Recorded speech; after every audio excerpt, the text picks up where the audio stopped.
Hello, welcome to session 2 of Unit 3 Public Sector Budgeting.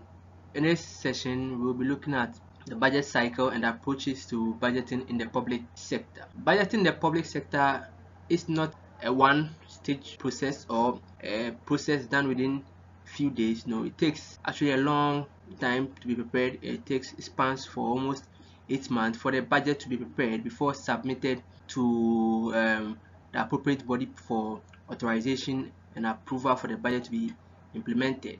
So in this particular session, we'll be looking at the, the various phases involved in the budgeting preparation process and budgeting preparation and approval process, and also the main approaches of budgeting in the public sector. Right. So by the end of the session, we are expecting to be able to describe the budgeting cycle in Ghana and also to be able to examine the different approaches to public sector budgeting. So the public sector budgeting cycle is a process in which government creates, evaluate and approve budget. So we are saying this involves the various stages, which is to actually prepare the budget, to actually evaluate in terms of discussion and approving the budget, discussion and making corrections to the budget, and also approving the budget for implementation. Right. So there are four main phases in public sector budgeting in Ghana.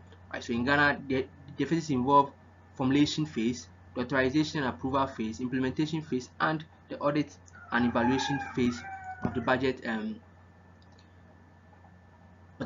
preparation. Right. So the first phase, that's formulation phase. So in this phase, it involves the budget being prepared by the Central Budget Agency, who is a body under the Ministry of Finance. They actually go to the ground and gather the various information needed in the preparation of the budget. So they are the ones responsible for taking the budget from the various public sector entities, and then they also having to make their own research into the country to see how the economy is going, come up with various programs and various budget line items in the preparation of the budget. Now this phase actually takes like this particular stage where the budget is where they try to issue a policy paper, takes up to 8 months. That's the if we are taking from January to December, then we are going to say it is from January to somewhere August. So they use this period to gather various information from the various public sector entities, the MDAs and MDAs, and also looking around our community, and could they come up with some items that should be in the budget, right? So after this particular one, the next phase is the budget to be the next thing in the formulation phase is for the budget to be discussed by the cabinet, right? So cabinet discuss the budget and make any necessary correction which needs to be made, right? And then next thing is that the budget upon discussion by the cabinet is issued, and then that's what a budget circular. So we could hear some people out there discussing some part of the budget which is not even yet out. We ask ourselves where this is from. So that's the budget circular. They put the information out there so that people could discuss, and if they see that the people are not actually enthused, or the people keep complaining of some portion of the budget, then it comes back for further discussion and other stuff. Then they issue the budget instructions as well. And finally, the budget is prepared. Then the proposal is being submitted to Parliament, right? So after all this phase, which goes into the formulation phase, the budget is then approved by the cabinet, and then they push it to the Parliament for authorization and approval. So in this phase, the Parliament then have to sit and then make the discussion on the various items which are in the budget in order for them to approve. If there is any need for further corrections and additions, these are all done in this particular phase. So the minister in charge of finance then goes to the parliament to defend the budget, and then the parliament, after the minister has submitted the budget, they discuss this budget and then approve whatever they want to approve in the budget, and then that is it for that particular phase. And then the next thing is for us to move to the implementation phase. So after the budget has been approved, remember in the previous session we said the budget is being submitted together with an appropriation bill, right? So the budget, if approved, then they will then discuss the appropriation bill, right, which tells how funds are going to be distributed out of the consolidated fund. So if they also approve the operation bill, then becomes an operation act, which then gives the ministry or the minister of finance comfort in operating funds from the consolidated fund, right? So they are now able to stand on the operation act to make distribution out of the public funds, right? So after all this is done, then the auditors of the government, which are which is the auditor general, will then have to come in, audit whatever expenditure we have spent. And if you are saying we are getting revenue from these sources, they have to look at if all the revenues generated were actually recorded and accounted for, and then all the expenses that were incurred is actually worth being incurred and worth to be added to the public sector expenses. Right. So these are the phases that goes into the public sector budgeting process. Right. So now we look at the approaches to public sector budgeting. Right. The first approach we look at is the top-down approach. As the name suggests, top-down. So it means that particular budget flows from the top to the bottom. So that in terms of public sector, the top is the government. So I think the government prepare the budget according to the objective of the development goals of the country and pass it on to the various agencies. So here the government has its own objectives and then prepares the budget to suit that objective, and then implements it or pushes it down to the various agencies, that's the MDAs and MMDDAs, to also implement these objectives. Okay, so there are some of there are some advantages of this particular approach. That's the budget to have an overall corporate functional approach. Now it is made by the top, so whatever you want, you have to, whatever the case may be, you have to implement whatever the central government has sent to you at your local level. So it makes budget preparation will be fast, and that the interdepartmental issues shall be ignored. Here, because you and I will not be sitting in our various district assembly to discuss what we should do, everything is fast, right? And then there won't be issue between us because we are not going to discuss what we should do because the central government has given us what to do.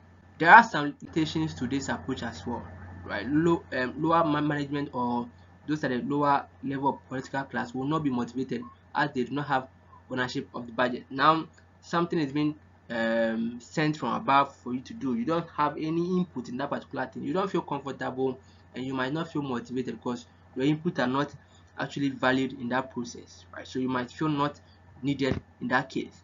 A top management may not have the close information about the needs of the citizens, and that may impact their budget. Assuming that the government prepares this budget, and then we at a particular community in the eastern region where the government does not actually, as in those sitting at the central government at the top, they don't actually know where that particular community is. How would they know our need naturally to include this need in the budget? So that becomes a problem in that regard. The other approach is the bottom up approach. Now we are saying the first one is top bottom. This one, the budget is being prepared by the individual agencies and then sent up to make a consolidated budget for everyone. So this approach involves the lower levels of political class preparing the budget according to the information and past experiences and present the same to the government for their input and approval, right? So here we take the budget from all the agencies and district assemblies and codes, and then we send these ones to the central government for them to consolidate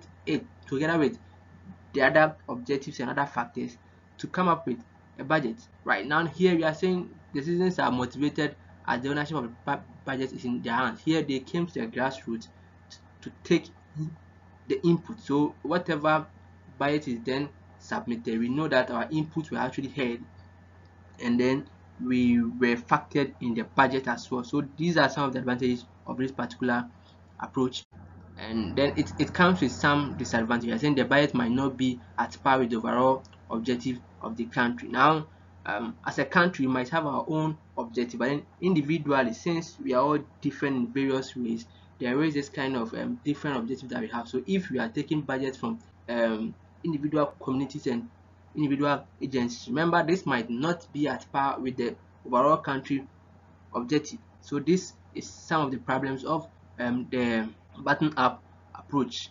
The next approach is the citizen-based budgeting approach. Now this particular approach was defined by Sahin and Sahin as budgeting technique where the citizens are included directly or indirectly to the budgeting process of approval, implementation, evaluation, and supervision. So here, the citizens are actually involved.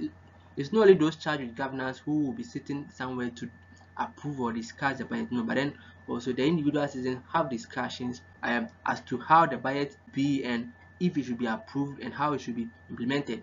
That's how the citizen-based budgeting works. Here, the citizens are involved in every stage of the process, not just the input phase, no, but then every phase, the input, the approval, the implementation, the evaluation, and everything. That approach includes the participatory-based budgeting and then the program-based budgeting approach. Now, the participatory-based approach, we are saying start with discretionary funds, money that is not set aside for a fixed or essential expenses, and that is instead allocated at the discretion of officials. So aside having the money that we've actually allocated to other projects and stuff, the ones that we have no plans for, we then the officials then allocate based on their own discretion. So that's the participatory based budgeting approach. Now the program based budgeting approach, I think the budgets are prepared based on specific programs that the government is intending to undertake. So if the government is undertaking something like 1D, 1F, then the government actually prepares the budget for the various programs like health insurance program, the free education program. The budgets are prepared for the various programs. So this is one of the approaches to budgeting in the public sector, right? So this brings us to the end of this session. We've discussed the budgeting cycle in Ghana. We've also examined the phases of the budgeting cycle and then some approaches to budgeting in the public sector.